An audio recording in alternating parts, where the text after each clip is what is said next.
Hi guys, Everything NFL here, and today I am back bringing you guys a brand new NFL video going over if the Denver Broncos are a sleeper team heading into 2020 and beyond. So, no messing about, let's get right into it. The Denver Broncos are entering a new era on offense with some electric receivers and a young, confident quarterback in Missouri product, Drew Lock. They also have an up-and-coming defense with generational edge rusher and one of the best edge rushers in the NFL ever, arguably, in Von Miller, and third-year NC State edge rusher Bradley Chubb, who is surely going to cause some damage when he is fully healthy.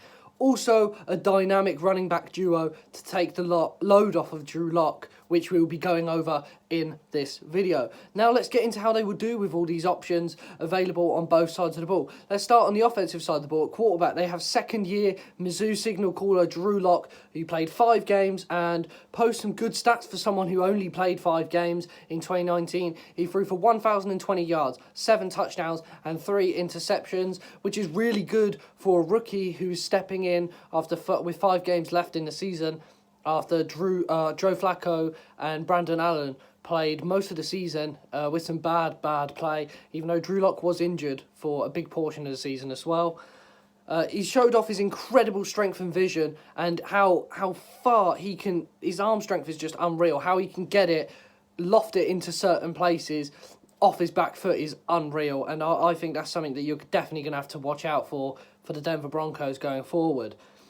Now, let's move on to the running backs on offense. Phillip Lindsay has been consistent over the last 2 years after going undrafted in 2018 out of Colorado.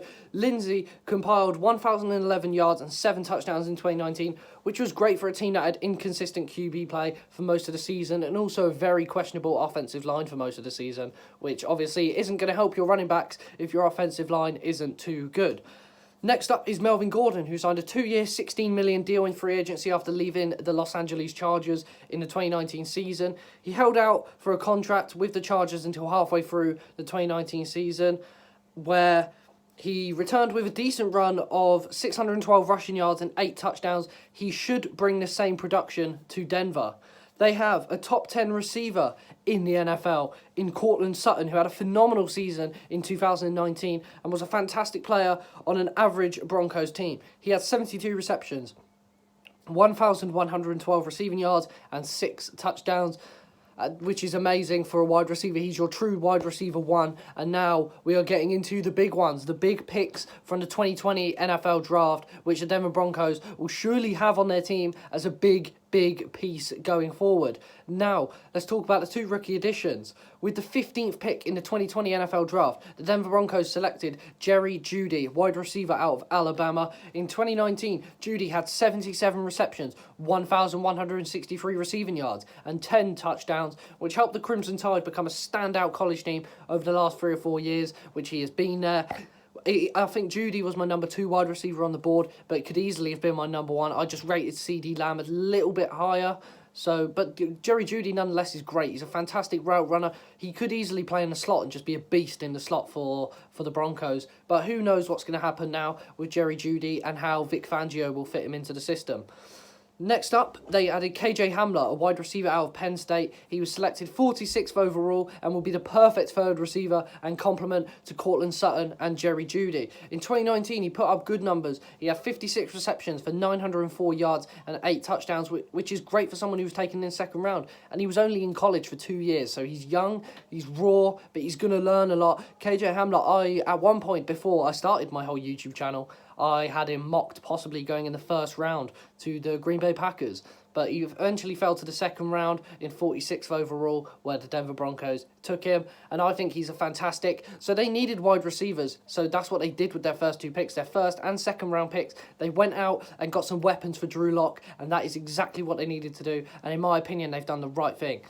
At tight end, they have second-year Iowa product Noah Fant, who is young and still improving. In his rookie season, he had 40 receptions, 562 receiving yards, and 3 touchdowns in his rookie year, which was good for a 20th overall pick just a year ago.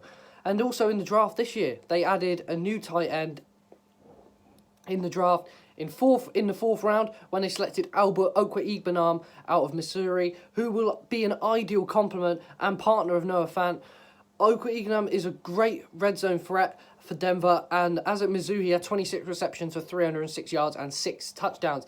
Production slightly went down, but as far as I'm aware, don't judge me on this, but I'm pretty sure Albert O played with Drew Lock at Missouri, so they're going to know each other there. So ideally, you could see a lot of 2 tight end sets, 2 tight end, 2 wide receiver sets being played on offense by the Denver Broncos in 2020. And now on defense, we're going to keep this short because this was mainly about the offense. On defense for the Broncos, they have a pair of amazing edge rushers in Von Miller and Bradley Chubb. Chubb was injured for most of the season, but he's a very, very talented edge rusher, which is why he was taken 5th overall in 2018. And when he's 100% healthy, will succeed on the field. Von Miller is arguably the best edge rusher in the NFL of the last 10 years and is still productive to this day. He had 8 sacks last season, which would be classed as a down year for him, but he is still one of the NFL's top players to this day, and I don't think anyone else is going to change my opinion on that. But how do I think the Broncos will do in 2020? The AFC West is a very interesting division. You've obviously got the Kansas City Chiefs with Mahomes, won the Super Bowl, best team in the NFL. I think they're going to win the division again next year.